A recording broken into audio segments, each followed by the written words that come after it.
Bom, pessoal, eu vou apresentar aqui o trabalho final que eu e meu grupo desenvolvemos para a matéria de projeto final do curso Mineração de Dados Complexos, ministrado pelos professores da Unicamp e da Estecamp. Bom, primeiro aqui começar apresentando o meu grupo. Eu sou o Caio, estou como porta-voz aqui do grupo Noise, com os outros integrantes aqui, Osniel, Pedro Vaz e Pedro Bueno. Então, começar descrevendo o nosso problema. Nosso grupo ficou com o projeto de classificação de notícias brasileiras. A gente identifica que é uma classificação multiclasse esse projeto. Então, a gente tem classificado notícias em categorias como política, economia, esportes, tecnologia e famosos, baseado no corpo da notícia e no título, que esses são atributos de texto, né? E a métrica principal aqui, ao ser utilizada nos modelos, será a acurácia balanceada. Bom, então, em uma imagem aqui, basicamente, a gente tem um banco de dados com várias notícias de famosos, esporte. A gente tem que criar um modelo para quando a gente inserir uma notícia nesse modelo, ele dizer para a gente se é uma notícia de economia ou se é uma notícia de política, famosos, tecnologia, etc. Então, primeira parte aqui, conhecendo os dados, um sample da base de treino aqui, printei para a gente ter bem claro o que a gente vai usar. Uma linha, então, é uma notícia, tendo a data, o URL, título, conteúdo da notícia e o assunto, que é o nosso label aqui, nas nossas classes. A gente vai usar título e conteúdo na notícia, porque já está classificado aqui quando a gente pensa na URL, né? Então, o Sport TV já me diz que é uma notícia de esporte. A gente vai usar título e notícia para modelagem, tá? Então, a gente avaliou aqui, primeiro fez uma análise de nulos, a gente encontrou poucas linhas ali, poucos valores nulos no dataset, quando comparado com o total de linhas de 8.087, esse valor é irrisório, eles foram dropados. A gente identificou também um alto desbalanceamento na nossa base, né? Se a gente conta ali pela nossa variável-alvo, que é tipo da notícia, a gente observa um grande desbalanceamento na classe, sendo que esporte aparece com uma frequência de quase 60% de todas as nossas notícias. Bom, aqui também uma nuvem de palavras, né, para entender quais são as palavras mais frequentes em cada uma das categorias. Então, para tecnologia, a gente consegue ver aplicativo, Facebook, empresa, dado, usuário. Para esporte, né, clube, vitória, jogo, time. Famosos, vida, atriz, gente, novela. Política, né, a gente tem ministro, governo, processo, presidente, deputado. E para a economia, a gente também tem governo, economia, Brasil, bilhões, empresa, e a gente já pode ver que provavelmente essas duas categorias elas terão sobreposição, né, por ter palavras que presentes são frequentes em ambas. Bom, a gente começou processando o texto, né, então alguns conceitos aqui antes que tem que ter na cabeça para entender melhor o que a gente fez. TF-DF é uma medida estatística que tem o intuito de indicar a importância de uma palavra de um documento em relação à coleção de documentos, né? Então, o TF ali, ele é a frequência do termo e o IDF é o inverso da frequência no documento como inteiro, né? Então, ele busca balancear ali palavras que são frequentes com palavras que são importantes. Stop words. A remoção de stop words é um processo amplamente utilizado em processamento de texto, o intuito de remover palavras ali sem significados, né? Ou palavras sujas, como em, no, números também no meio das palavras. Enfim. E, por fim, aqui o TSNE, que é uma técnica probabilística para visualização de dados de alta densidade em um eixo cartesiano, né, de 2 dimensões. Então, a gente consegue projetar infinitas dimensões em 2 dimensões.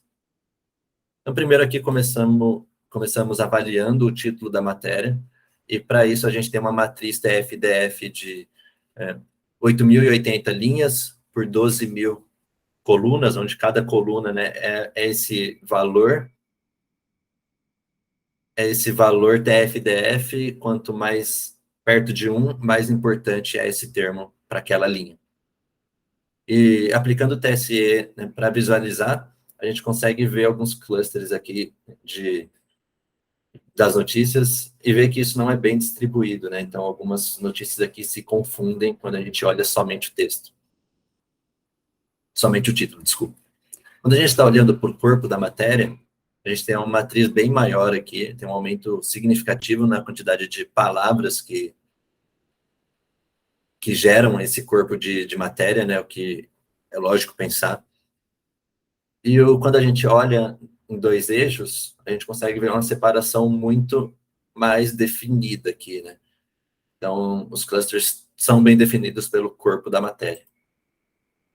Beleza? Então, como a gente tinha ali algumas matrizes bem grandes, né, de aproximadamente 70 mil dimensões, o grupo entendeu que poderia testar, reduzir, utilizando o PCA, essas dimensões, né? A gente usou 7 mil componentes principais aqui, e com uma variabilidade do conjunto de 99,5%, né? Então, as 7 mil primeiras componentes aqui representam 99,5% da nossa matriz de 70 mil dimensões. Bom, até agora, né? Quais são os principais insights que a gente tem aqui? Bom, a gente consegue concluir que o corpo da notícia representa a melhor distribuição das classes do que o título, e a gente vai seguir utilizando esse como principal atributo.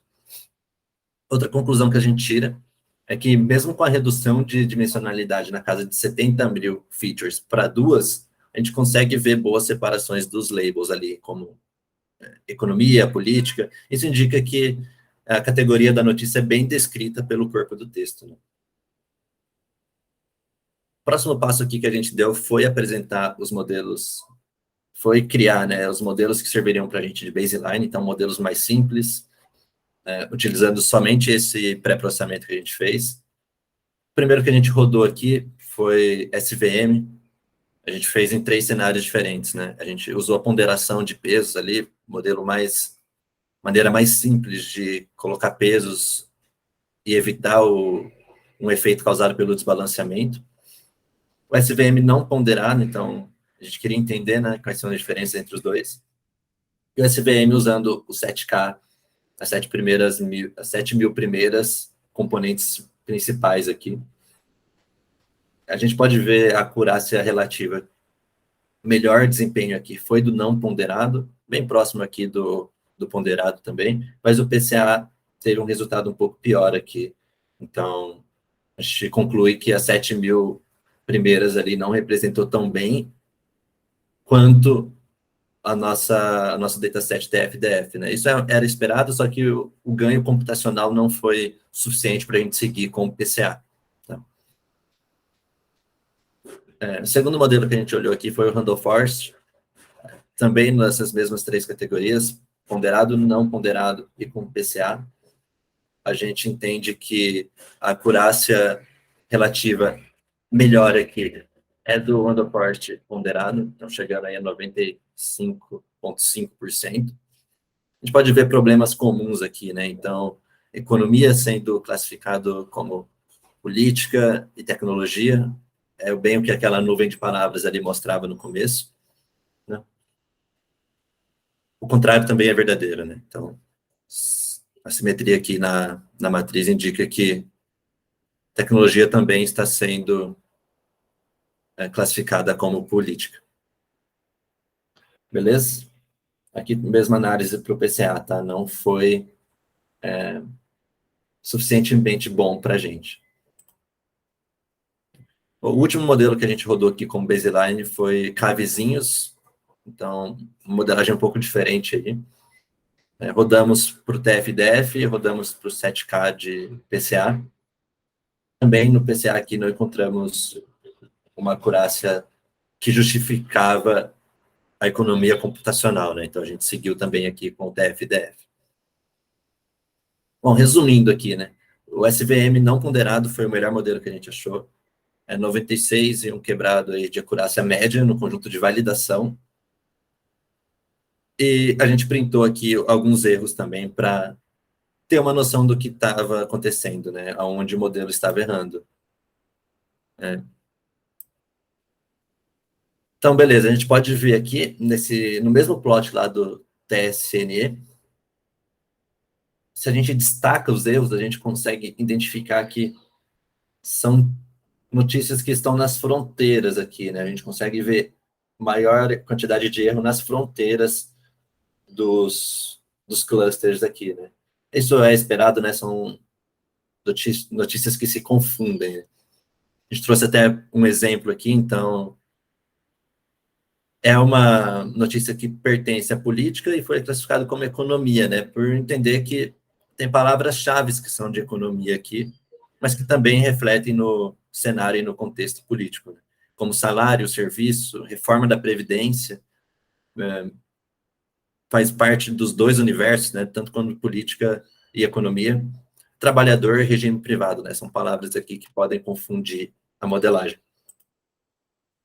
Bom, falando um pouco aqui de fine tuning, né, onde a gente busca melhores parâmetros para esses modelos de baseline, a gente usou aqui um método de grid search, que não houve poder computacional suficiente para rodar isso na matriz de TF-DF.